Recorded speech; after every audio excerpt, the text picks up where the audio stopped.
Bienvenue dans le débat consacré à la situation au Niger, alors qu'Emmanuel Macron a annoncé le rapatriement des troupes françaises avant la fin de l'année et le retour de l'ambassadeur de France. Le président français a également annoncé que la France mettait fin à sa coopération militaire avec les autorités de fait du Niger, a-t-il dit. La junte a célébré ce qu'elle appelle une nouvelle étape vers la souveraineté et interdit l'espace aérien nigérien aux avions français. La junte a néanmoins indiqué la nuit dernière vouloir établir un cadre négocié, a-t-elle dit, pour le retrait des troupes françaises. Alors comment ce retrait des troupes françaises va-t-il s'effectuer? Que vont faire les Américains? Quid de Wagner? Quelles conséquences pour la lutte contre le djihadisme? Que va-t-il se passer au Niger? Niger, retrait des forces françaises. Et après, voilà le titre de l'émission. Eh bien, on va poser ces questions à mes invités. J'ai le plaisir d'avoir Niagalé Bagayoko à mes côtés. Bonsoir. Bonsoir. Présidente du Centre de recherche African Security Sector Network. Bienvenue. En face de vous, Antoine Gazer. Bonsoir. Bonsoir. Journaliste, co-auteur avec Pascal Hérault de Le piège africain de Macron. Et c'est chez Fayard. Bienvenue également. Loïc Kervran est avec nous. Bonsoir. Bonsoir. Député Horizon et apparenté, vice-président de la Commission de la Défense nationale et des Forces armées. Bienvenue à vous. Et Sédic Abba est avec nous. Bonsoir, Sédic, journaliste et écrivain, président du Centre international de réflexion et d'études sur le Sahel, auteur de Mali Sahel, notre Afghanistan à nous, point d'interrogation. Et c'est aux éditions, je ne sais pas. Impact. Impact, voilà. On va démarrer cette émission par un retour en images sur justement un rappel des faits tout simplement avec Ludovic de Foucault. Surtout, n'oubliez pas que vous pouvez d'ailleurs participer à l'émission sur les réseaux sociaux, #débat F24. 26 juillet dernier, à la télévision nationale nigérienne, des hommes en uniforme lisent un communiqué. Un coup d'État vient de se produire. Toutes les institutions ici de la 7e République sont suspendues. Les forces de défense et de sécurité gèrent la situation. Il est demandé à tous les partenaires extérieurs de ne pas s'ingérer. Dans la rue, la pression contre les forces étrangères, en particulier la France, gagne en intensité.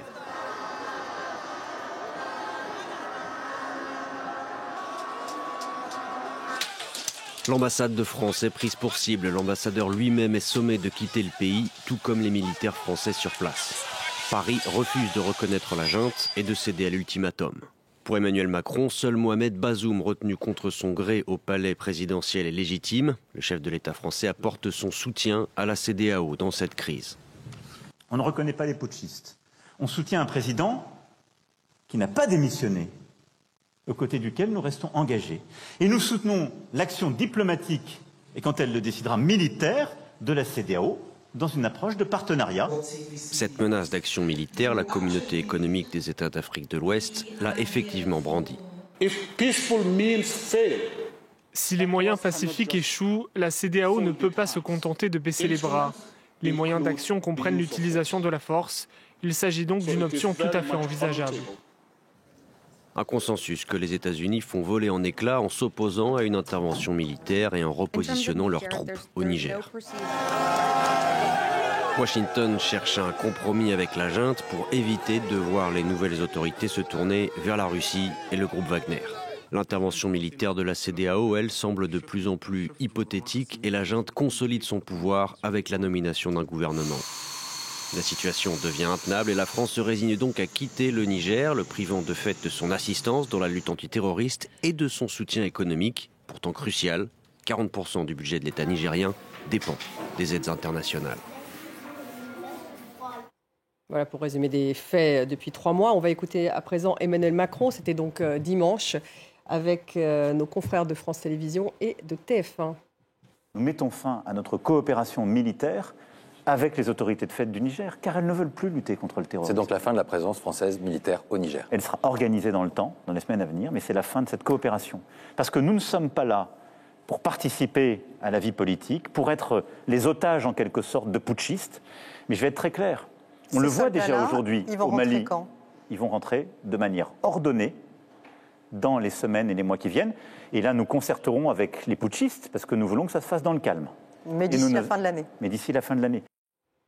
Sédic Abba, est-ce qu'on peut dire que le Niger, c'est terminé, c'est fin de partie pour la France? En tout cas, à l'heure qu'il est, il n'y a plus, puisque les deux enjeux importants aujourd'hui de la relation entre la France et le Niger, c'était l'exigence du départ de l'ambassadeur de France qui a été expulsé depuis le 25 août et puis la demande de retrait des forces françaises qui, elles, remontent au lendemain du coup d'État, dès les premières heures du coup d'État. Et à partir du moment où la France accepte finalement d'accéder aux deux exigences de la junte, je pense qu'un nouveau chapitre va s'écrire dans les relations entre la France et le Niger. L'ancien chapitre est refermé avec la décision du président Macron d'accéder aux deux exigences de la junte au Niger. Loïc Kervran, comment ça va se passer concrètement? Un retrait de 1500 soldats en 3 mois, c'est un casse-tête, un défi logistique? C'est un vrai défi logistique. Nos armées savent faire. Elles l'ont montré au Mali, alors sur un temps beaucoup plus long, mais aussi avec plus d'hommes et plus de matériel. Là, il y a des conditions un petit peu différentes parce que les distances sont plus importantes avec les relais qui pourraient accueillir la sortie de ces hommes et de ces matériels. Et puis, l'essentiel devrait quand même rentrer en France avec peut-être un petit peu de redéploiement quand même en Afrique. Un redéploiement où? On a une idée? Alors, peut-être au Tchad. La question du Bénin se pose également, mais vraiment le gros va rentrer en France. Niagalé, alors c'est vrai que les militaires au pouvoir à Niamey, eux, ils célèbrent ce qu'ils appellent une nouvelle étape vers la souveraineté. Ils disent que c'est historique. Et néanmoins, la junte a affirmé cette nuit vouloir établir un cadre négocié pour le retrait de ces troupes françaises. Qu'est-ce que ça veut dire? Il va y avoir une coopération? Alors, il y a plusieurs éléments. D'abord, la façon dont est présenté ce retrait, notamment par le président de la République, comme étant d'initiative française, ne correspond pas, pour dire le moins, à la réalité. Il y a eu une dénonciation très claire, le 4 août dernier, des différents accords de défense et de sécurité qui lient le Niger à la France, y compris l'accord de coopération qui date de 1977, et aussi tous les cadres qui réglementaient la présence militaire française statutairement dans le pays. Donc, il est nécessaire de tenir compte de ce cadre légal. C'est extrêmement important et je pense que c'est aussi à ça qu'il est fait référence.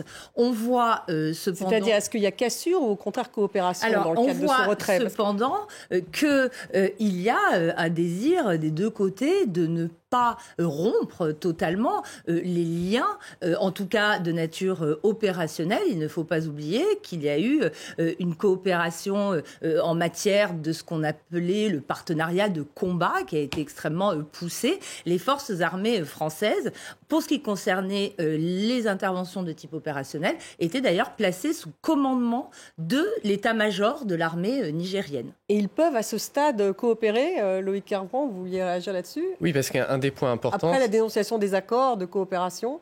Un des points importants, c'est quand même de gérer la sortie des forces et des matériels français.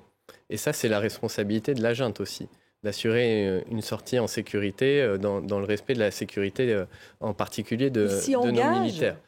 Ce sont des discussions, ils ont eu des positions plutôt ouvertes là-dessus. La France, elle a laissé son temps, finalement le temps à la démocratie, à la CEDEAO pour éventuellement planifier une intervention. Les conditions n'étaient plus réunies, mais maintenant l'important c'est que la junte assure la bonne sortie en bon ordre des Français. Antoine Gazer, coopération finalement rendue obligatoire? Bien sûr, je veux dire, il n'est pas question que les militaires français se fassent caillasser en sortant du Niger. Il y a ça, il y a deux choses. Ça veut dire, on voit bien qu'Emmanuel Macron, il avait fait un pari sur l'intervention de la communauté des États d'Afrique de l'Ouest. Il voit bien jour après jour qu'elle est vraiment de plus en plus hypothétique. Ça, c'est la première chose. Puis la deuxième chose aussi, c'est l'isolement de la France. Ça veut dire, contrairement à ce qui s'était passé au Burkina Faso et au Mali, là, finalement, les partenaires de la France étaient en vol de canard derrière la politique de la France au Mali. Là, par contre, on voit bien que ça soit en particulier les Américains, mais aussi les Allemands et les Italiens qui ont des troupes, ils ne sont pas du tout sur la position française. Donc ils ne vont pas rapatrier leurs troupes, eux, les Américains, les autres Européens? Non seulement ça, mais les Américains, il y a quelques jours, ils faisaient même des vols.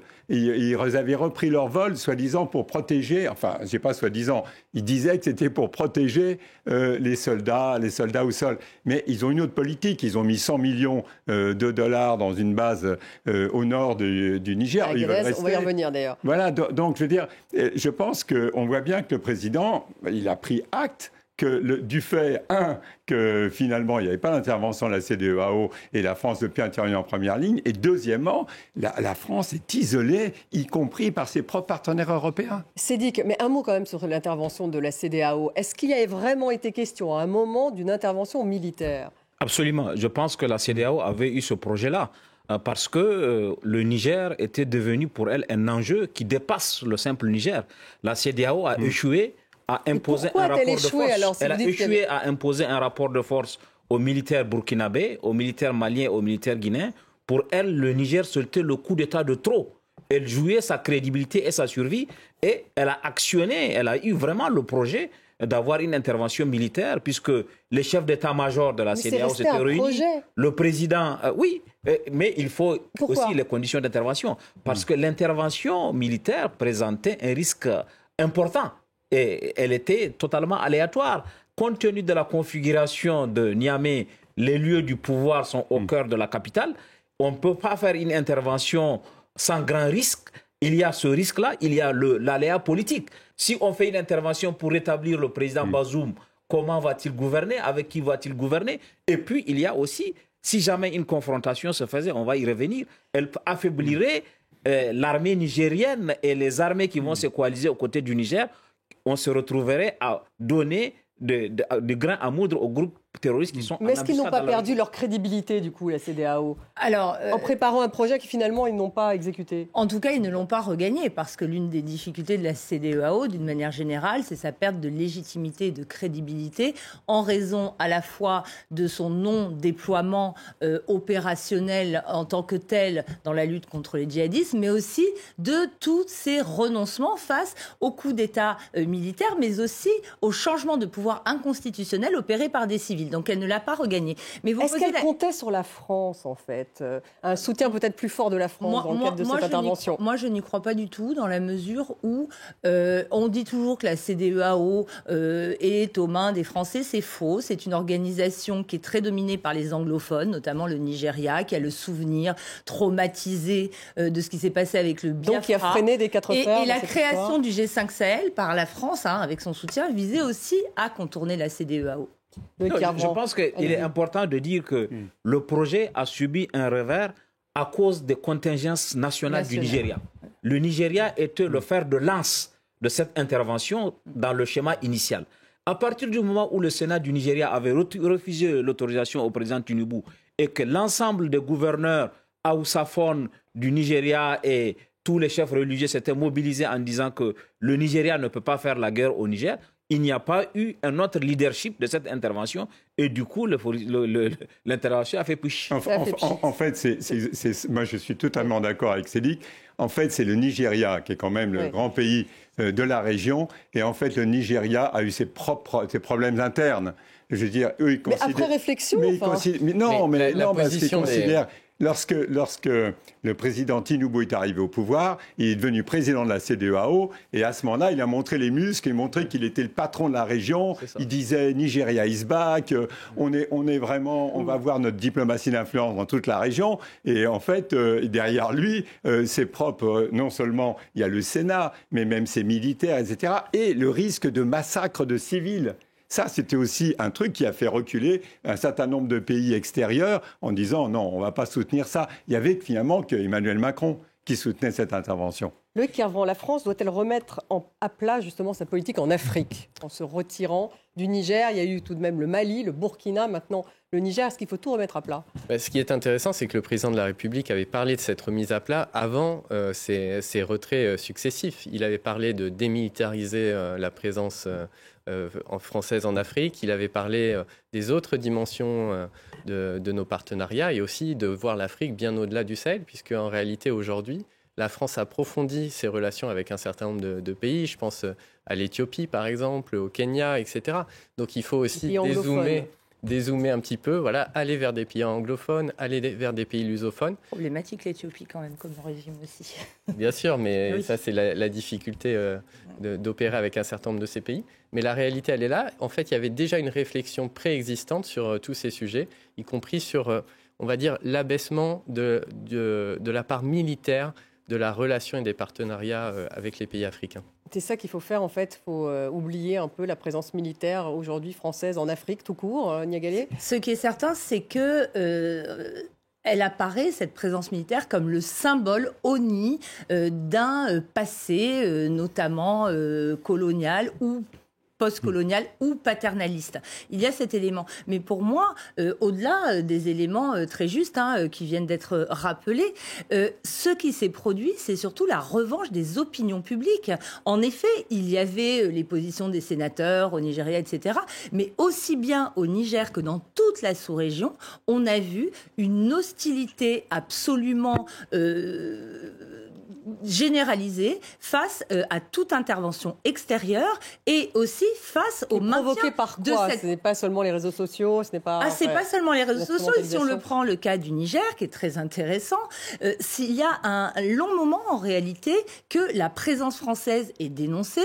Il y a eu ce fameux incident qui s'est produit à Terra il y a presque 2 ans où un convoi de l'opération Barkhane avait été pris à partie et s'était soldé à la suite des manifestations très violente par 3 morts suite au tir de semonces de l'armée française. C'est resté dans les mémoires, mais d'une manière générale, il y avait une peur dans l'opinion publique au Niger que l'insécurité des pays voisins, notamment du Mali, ne fasse contagion en raison de la trop grande présence internationale. Antoine, ça veut dire les forces françaises vont rester où ? Donc il y en a toujours au Tchad. En fait, si on fait grosso modo... Je ne suis pas un spécialiste, c'est le député, mais ce qui est évident, c'est que la présence de l'armée française en Afrique en général a servi de cache-misère à une présence française globalement déshérente sur le continent. Et c'est ça qui est absolument anachronique. C'est finalement cette présence de l'armée, alors que la France fait plus que 4% de business en Afrique, les Chinois font 18%, il y a les propres partenaires européens de la France qui font encore plus de business que la France,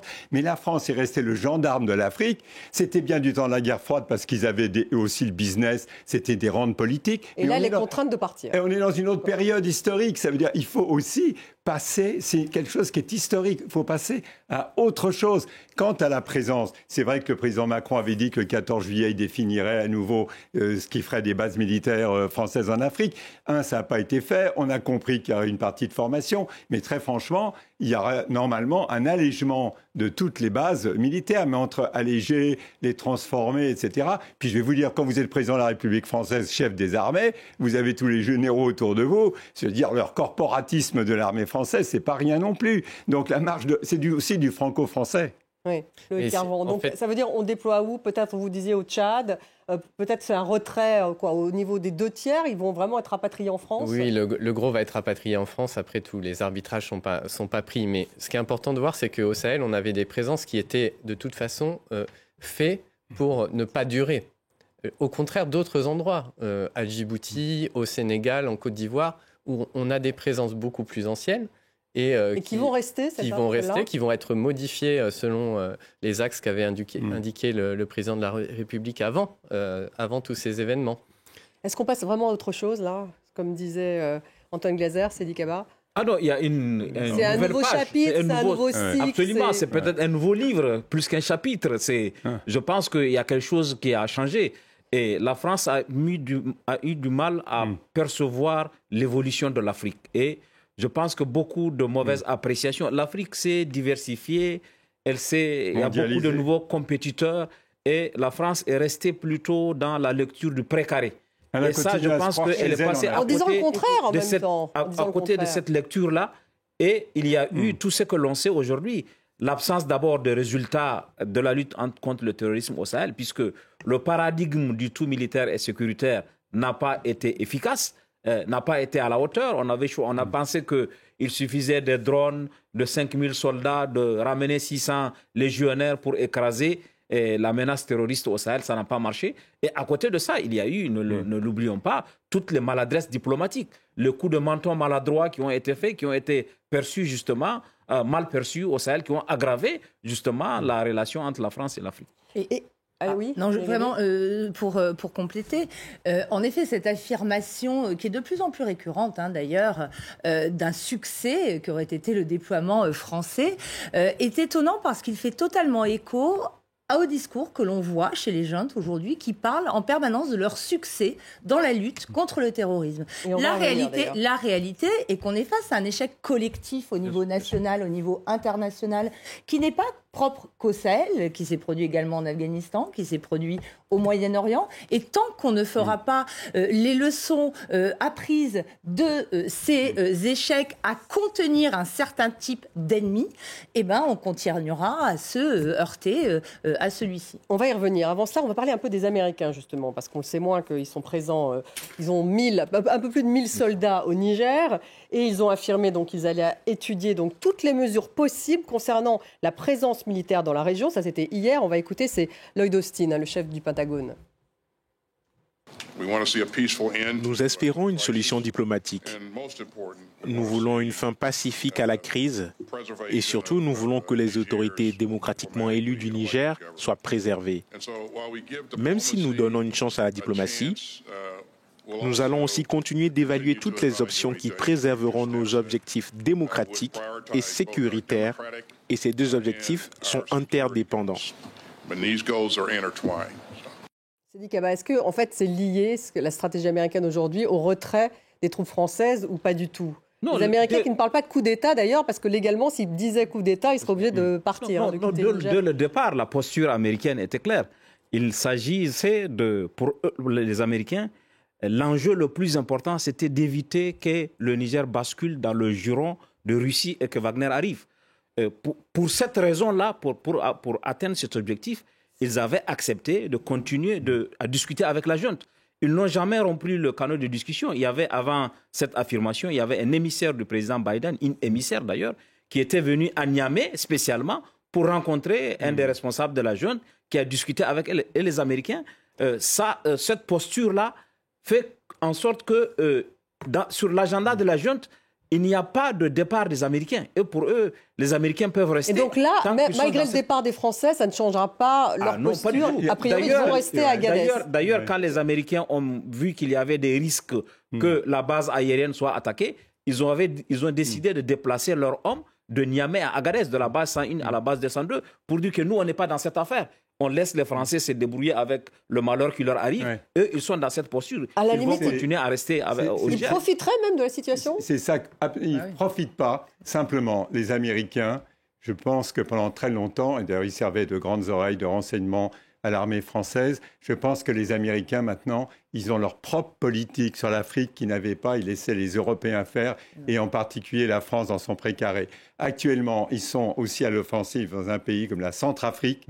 Partout, on est dans une nouvelle géostratégie. Partout, il y a des minerais précieux comme le lithium, le rhodium, des minerais qu'on trouve difficilement, sauf en Russie et aux États-Unis. Je pense que les Américains, ils ont pris acte que la France ne contrôlait plus son précaré, et je pense qu'ils sont en train de faire leur propre politique, et eux, ils sont dans la géostratégie. Eux, leur problème, les Américains au Niger, c'est quoi? C'est pas simplement les Russes, ce sont les Chinois. Les Chinois, ils sont dans le pétrole, et les Chinois, ils ont pris tous les permis autour de l'uranium de Imouraren. Eux, c'est les Chinois aussi qui sont là. On parle toujours que de la Russie. Mais ils sont dans une nouvelle géostratégie, et donc ils considèrent que la France... Donc ils vont rester. Ils font plus le boulot, ils vont rester. Loïc Kervran, mais ils coopéraient avec l'armée française, l'armée américaine. Donc là, ils vont se retrouver sans les Français. Oui, alors, bon, il y a plusieurs choses quand même. D'abord, parce que sur le temps long, moi, je ne sais pas ce qui va se passer exactement. D'abord, la situation sécuritaire, elle s'est fortement dégradée au Mali. Elle s'est très fortement dégradée là, depuis que la junte est arrivée au Niger. Je ne sais pas dans quelle mesure les Américains seront sur le très long terme capables de rester pour des raisons sécuritaires, mais aussi pour des raisons politiques, etc. Après, je partage complètement que le vrai sujet, c'est la Chine. C'est moins la Russie que la Chine, même si on parle plus de la Russie. Oui, tout à fait. Mais bon, la Chine, veut dire d'un point de vue militaire ou c'est plutôt économique? D'un point de vue de prédation, donc c'est économique des ressources. plutôt, bien sûr. Alors que les Russes, la c'est géostratégie, c'est très important. Ouais. Niagalé, justement, un mot sur ces Américains. En fait, leur mission, c'était quoi? Ils avaient une mission de formation de l'armée nigérienne. C'était ça, les Américains? Ils avaient une mission de formation. Qui mettaient à disposition leurs moyens en matière de renseignement. Voilà, On a appris à l'occasion de l'incident très grave de Tonga qu'ils avaient également une mission d'accompagnement, puisqu'on s'est aperçu qu'il y avait des forces spéciales américaines qui intervenaient aux côtés de militaires nigériens. Ils avaient une mission de renseignement également. Il ne faut pas oublier que leur commandement, qui s'appelle AFRICOM, est basé sur le territoire européen et qu'ils ont besoin de points d'appui qui sont très nombreux d'ailleurs sur le continent africain. Qui n'ont jamais réussi à avoir parce qu'il n'y a jamais eu d'accord entre les pays africains pour l'accueillir, mais que leur présence, elle est très importante pour mailler le territoire, mais elle n'est pas visible. Ce qui, alors que les pourquoi est-ce que sont justement, effectivement, la junte est prête à les accepter, à les garder? Les Américains, il n'y a pas de... D'abord, il y a eu des relations de coopération très étroites. Le général Barmou, qui est aujourd'hui chef d'état-major, a été à la tête des forces spéciales nigériennes et était le principal interlocuteur des Américains. Et en plus, pour la junte, qu'est-ce qu'on proposait? Je sais que, par exemple, que les Américains, ils ont proposé à Touadéra en Centrafrique, en disant, si vous vous débarrassez des Russes, à ce moment-là, on parlera pour vous au FMI, à la Banque mondiale. Voilà, les Américains, ce qu'ils peuvent faire, ce que la France ne peut pas forcément faire. Donc, on est dans une nouvelle période, et l'offre américaine, avant, qui n'existait pas, et devient une réalité. Soyons prudents quand même, parce que quand l'argument français n'existera plus, pour des raisons de politique intérieure nigérienne, qu'est-ce que va faire la junte? Quel va être... l'argument qui va être utilisé? On voit qu'au Mali, il est encore utilisé aujourd'hui, mais il y a un moment où on ne pourra plus utiliser l'argument anti-français. Est-ce qu'un jour, il n'y aura pas un argument anti-américain? Voilà, moi je resterai quand même prudent sur la pérennité. Les Américains, on ne les voit pas, c'est ça le truc aussi. Mais oui, on les sent. Mais là, on en parle. Et d'ailleurs, c'est intéressant de revoir un petit peu ces images à l'ONU, puisque Anthony Blinken, le secrétaire d'État américain, c'était pendant l'Assemblée générale annuelle des Nations Unies en Afrique. Il était venu, Sédic, voir justement la CEDEAO, en l'occurrence le président du Nigeria, pour leur demander même de lâcher un peu de l'aise, de ne pas forcément faire trop pression au Niger. Oui, c'est exact. C'est parce que les Américains, ils sont cohérents dans leur agenda. En faisant cela, eux, ils évitent qu'on mette le maximum de pression sur la junte parce que pour eux, si on met le maximum de pression sur la junte, la pousser jusqu'à ses derniers retranchements, elle peut basculer. Elle peut se jeter dans le bras de la Russie et de Wagner. Et pour eux, ça, c'est un enjeu qui peut-être même est plus important que le retour à l'ordre constitutionnel normal au Niger. Si vous regardez le discours américain depuis le coup d'État, les Américains disent on prend le retour à l'ordre constitutionnel normal sans beaucoup de fermeté, mais ils disent, à la différence de la France, on veut le retour à l'ordre constitutionnel, alors que la France dit on veut le retour à l'ordre constitutionnel normal avec le président Bazoum aux affaires. Et c'est ça la vraie différence? Ou au final, finalement, ce retour à l'ordre constitutionnel, les Américains, d'après ce que vous dites, c'est pas vraiment leur priorité? Ça peut être leur priorité, c'est-à-dire que les Américains, aujourd'hui, sont prêts à un compromis qui mettrait en place une transition pour aller à des élections, alors que la posture de la CEDEAO et de la CEDEAO, c'est Bazoum ou rien. Alors qu'eux, ils sont dans une autre lecture des événements. Et il y a aussi manifestement des divergences au sein de la junte nigérienne.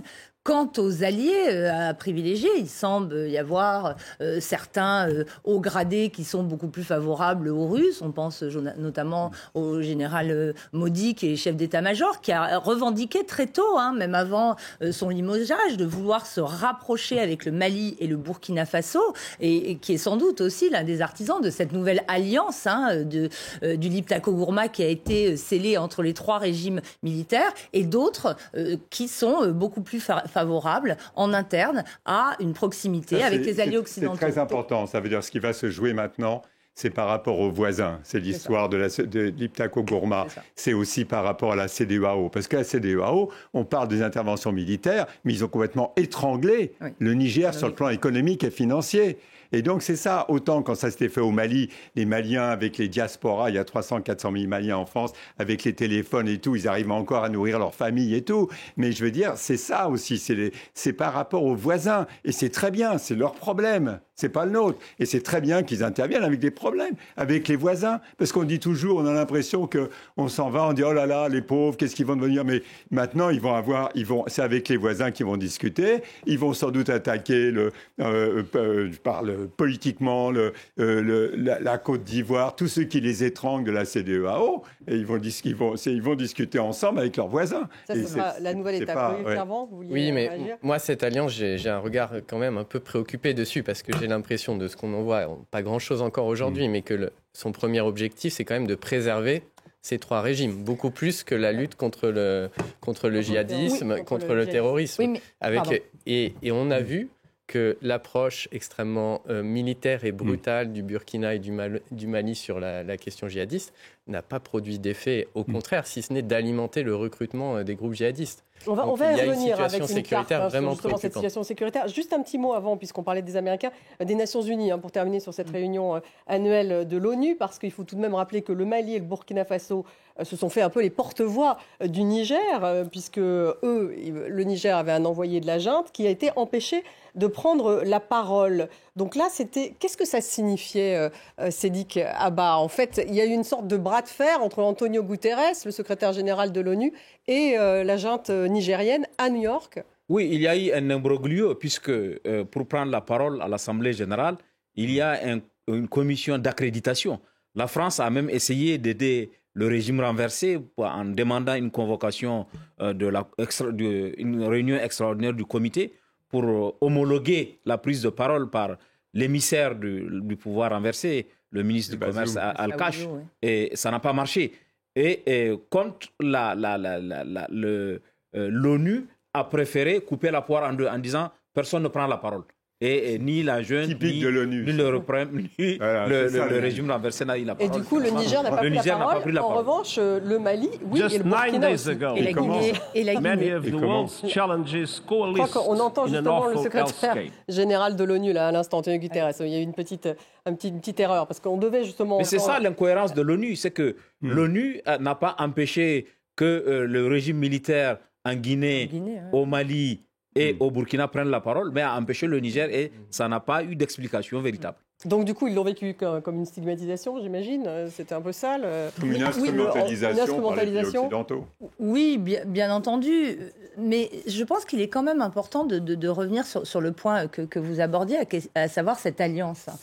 Je pense qu'il faut se rendre compte qu'il y a notamment dans le texte un article qui est très préoccupant, qui porte sur la possibilité pour les trois régimes de s'allier contre leur rébellion nationale. Parce qu'on a beaucoup trop tendance à considérer qu'aujourd'hui, le seul problème sécuritaire dans la zone, c'est le djihadisme. Aujourd'hui, il y a un très fort risque d'embrasement de la région.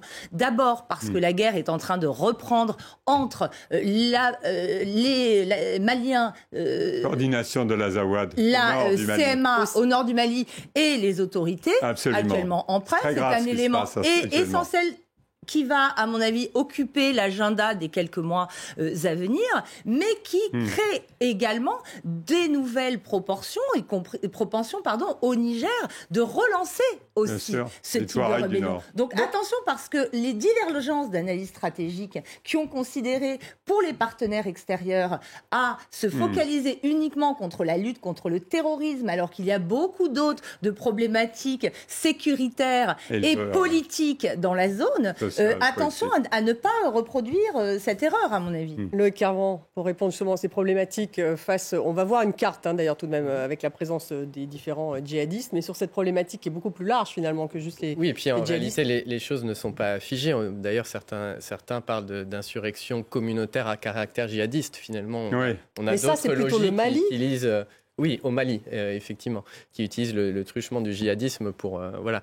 Mais là, il y a plein d'enjeux qui sont importants pour l'avenir de la lutte contre le terrorisme. Il y a le lien avec le lac Tchad, par exemple, et la question, si ce lien se fait, du renforcement de l'État islamique, parce qu'on n'a pas dit encore jusqu'à maintenant qu'il y a une guerre très forte entre AQMI-JNIM, donc Al-Qaïda, et l'État islamique dans la province du Sahel. Là, on va voir la carte, parce que pour le coup, un des enjeux, par exemple, c'est est-ce que ce lien, il va pouvoir se faire pour pouvoir amener des compétences, de la logistique, etc.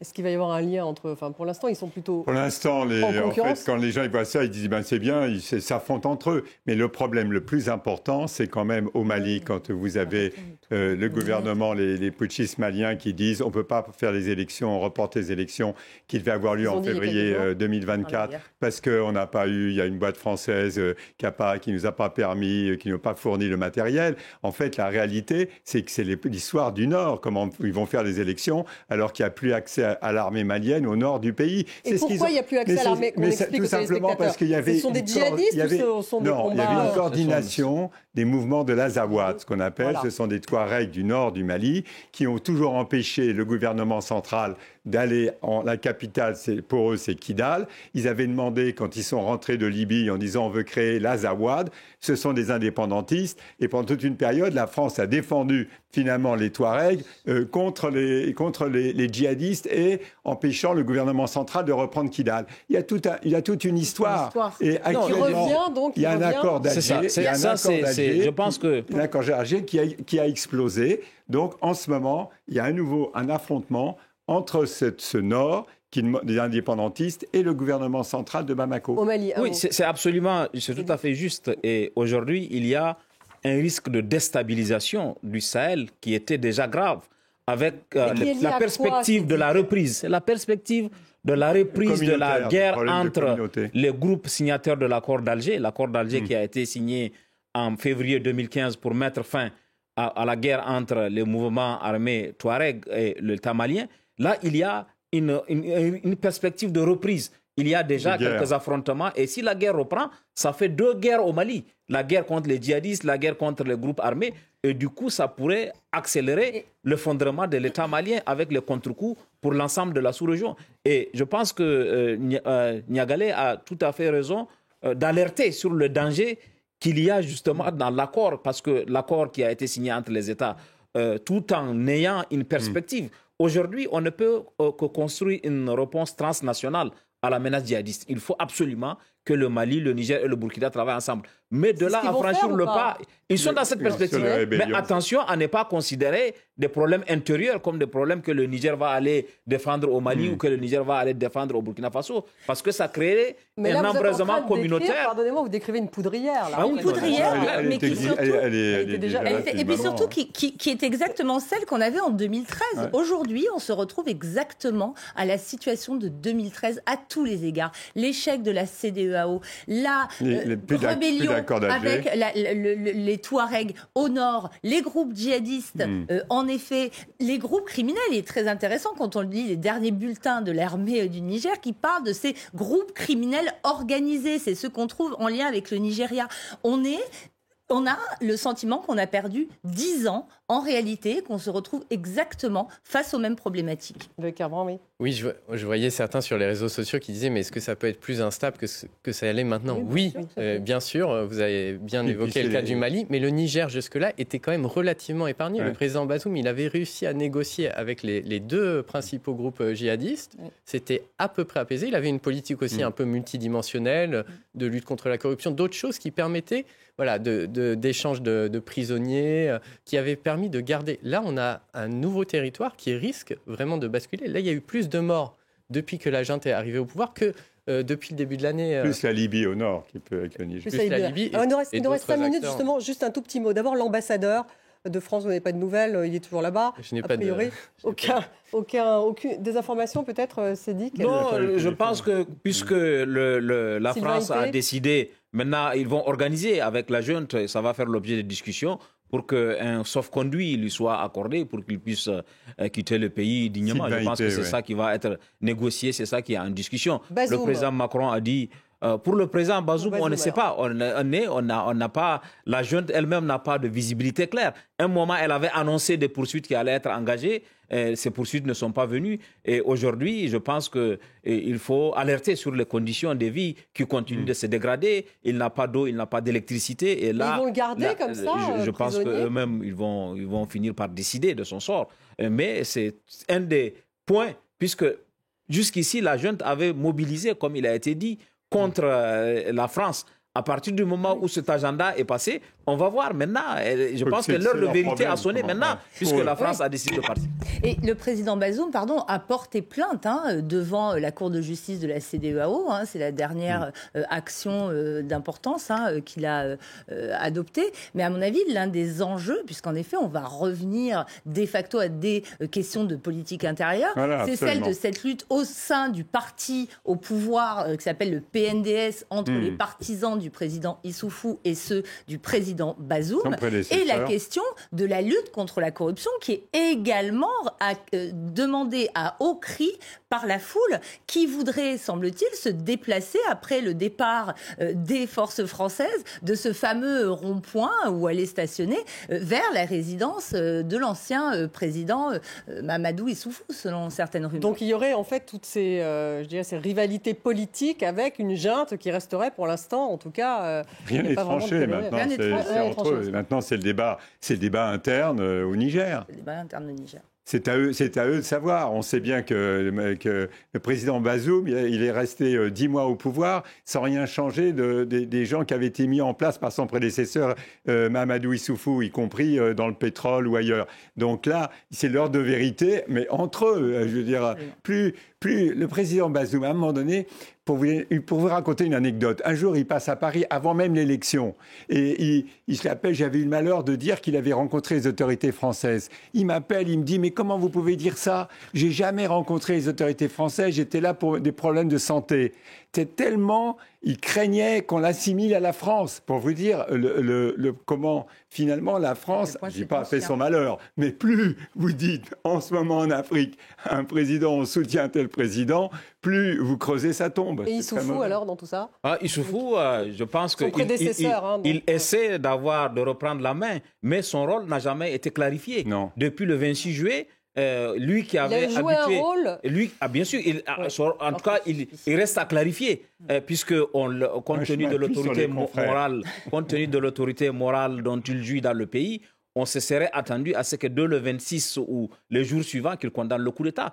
Il ne l'a jamais fait à ce jour. Sa dernière sortie, c'est 2 tweets dans lesquels il s'oppose à une intervention de la CEDEAO, alors qu'il avait eu l'occasion de s'opposer à l'intervention de la CEDEAO depuis le 17 août. Il ne l'a pas fait. Je pense qu'il a un agenda personnel. Il a un agenda personnel, mais qui reste vrai aujourd'hui avec la présence de la junte? Ah oui, il a un agenda personnel. Ça veut dire un retour au pouvoir, ça veut dire... Il y a des gens à lui, son fils est au pétrole et autres. Il a un agenda personnel. Ça me semble absolument clair qu'il a un agenda personnel. Agenda personnel que la junte pourrait soutenir, enfin, en laissant... ça va être compliqué. Il y a beaucoup de candidats, autant que lui. Si la junte marque une préférence, elle peut retourner une partie de l'opinion contre elle. C'est un exercice très délicat.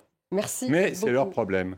Exactement. Merci beaucoup d'avoir participé à cette émission. Antoine Glaser, Sidi Kaba, Loïc Kervran, merci. Niagale Bagayoko, merci à vous tous de nous avoir suivis. Vous pourrez retrouver l'émission sur les réseaux sociaux, en podcast également.